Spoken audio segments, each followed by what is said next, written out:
ইতিহাসের পাতা দেবে সাক্ষী। 24শে জুলাই ছিল কালো জুলাই। নিরপরাধ ছাত্রদের দিকে গুলি করা হলো। আজ ইতিহাস সেই রক্তপাতের দায়ভার চাপিয়ে দিচ্ছেন তৎকালীন প্রধানমন্ত্রী শেখ হাসিনার উপর, যার ফলে একজন প্রধানমন্ত্রী যিনি দীর্ঘ সময় দেশ পরিচালনা করেছেন, তাকে শেষ পর্যন্ত দেশ ছেড়ে যেতে বাধ্য করা হলো। কিন্তু এটা কি কেবল রাজনৈতিক পরাজয় ছিল, নাকি এটি নৈতিক দেওয়ালিত্বর চরম পর্যায়ে পৌঁছেছিল? একটি যৌক্তিক আন্দোলনকে রাজনৈতিকের দাবানলে এই কোঠা সংস্কারের দাবি পুড়ে ছাই করে দিলেন। বিদেশিদের কাছে নিজেদের ভাবমূর্তি ক্ষুণ্ণ করে দিলেন। পুরো জাতি হয়ে গেল দেওয়ালি।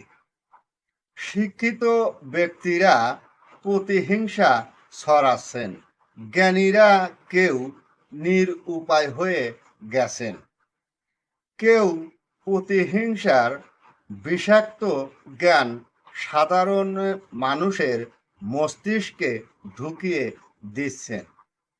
সেই বিষাক্ত ক্রিয়াগুলি মানুষের হৃদয়ে ক্ষত হয়ে থাকবে, কারণ জুলাই আন্দোলনকারীরা ছাত্র ছাত্রীর দাবি ছিল কোঠা সংস্কার, কিন্তু আপনারা ব্যবহার করেছিলেন রাজনৈতিক হাতিয়ার।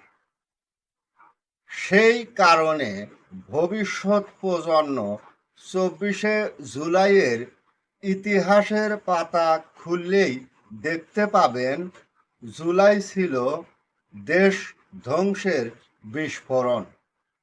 বন্ধুগণ, যারা নিরপেক্ষভাবে আমার পুরো ভিডিওর কথাগুলি শুনেছেন, আপনারা কি মনে করেন ভবিষ্যৎ প্রজন্ম আমার এই ভিডিও থেকে শিক্ষা গ্রহণ করতে পারবে কি?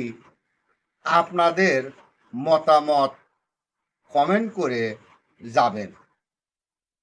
সবাইকে ধন্যবাদ।